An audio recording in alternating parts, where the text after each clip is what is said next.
இந்த வீடியோவை வழங்குவோர் கசக்கி கட்டு your laundry service washing and ironing cotton saree starching stain removal and dyeing and B-Roll Studios Private Limited. Hello வைத்தியன் YouTube நேயர்கள் அனைவருக்கும் வணக்கம். வாழ்க வளமுடன். நம்ம இன்னைக்கு பார்க்க போறது கொழுப்பு கல்லீரல் நோய் அறிகுறிகளை பத்தி தான். கொழுப்பு கல்லீரல்ல என்னென்ன நோய்களை உருவாக்குது என்பதை பத்தி தெளிவா நம்ம இந்த வீடியோல பார்க்க போறோம். மனித உடல்ல மிகப்பெரிய உறுப்பு என்றால் அது கல்லீரல் தான். நம் உடலுக்கு தேவையான கொழுப்பு, புரோட்டீன்ஸ் போன்ற முக்கியமான சத்துக்களை உற்பத்தி செய்யக்கூடியது கல்லீரல். அது மட்டும் இல்லாம நம்ம சாப்பிடும் உணவுகளை செரிமானம் செய்வதற்கும் பைல் என்னும் நொதிய உற்பத்தி செய்யுது. உடல்ல வேறு எந்த உறுப்புக்குமே இல்லாத சிறப்பு இந்த கல்லீரலுக்கு இருக்கு. அது என்னவென்று தெரியுமா?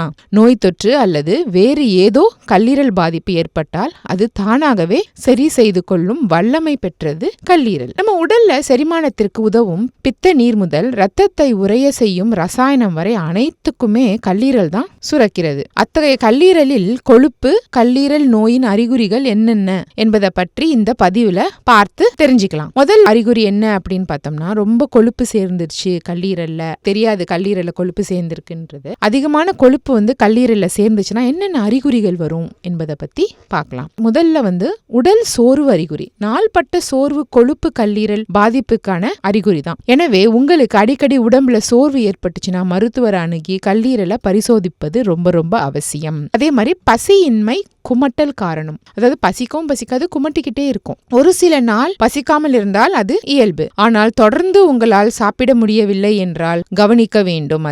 அதோட குமட்டலும் இருக்கிறது என்றால் மருத்துவரை அணுகி கல்லீரலுக்கான பரிசோதனையை செய்வது ரொம்ப ரொம்ப நல்லது.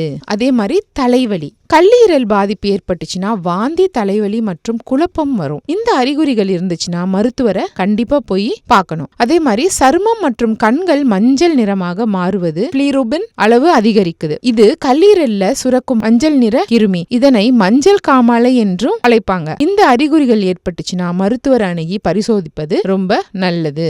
அதே மாதிரி திடீர்னு உடல் எடை குறைவதும் கல்லீரல் பிரச்சனைக்கான அறிகுறி தான். இது ஹெப்படைட்டிஸ் சி என்ற வைரஸ் நோயை குறிக்கும். இவை என்ன செய்யும் என்றால் கல்லீரல்ல வலி மற்றும் வீக்கத்தை ஏற்படுத்தும். இந்த அறிகுறிகள் இருந்துச்சுன்னா மருத்துவரை நம்ம போய் பார்க்கணும். அதே மாதிரி சருமத்துல அரிப்பு பல காரணங்களால் ஏற்படும். ஆனால் கல்லீரல் பிரச்சனை பித்த நாணங்களை பாதிக்க செய்து அதன் விளைவினால் தோலில் அரிப்பு ஏற்படுது. இந்த அறிகுறியும் கொழுப்பு கல்லீரல் பிரச்சனைக்கான அறிகுறி தான். நம் உடலில் மேல் குறிப்பிட்டுள்ள அறிகுறிகள் இருந்துச்சுன்னா மருத்துவரை அணுகி ஆலோசனை பெறுவது நல்லது. உடல் ஆரோக்கியத்துல நம்ம கவனமாக இருக்க வேண்டும்.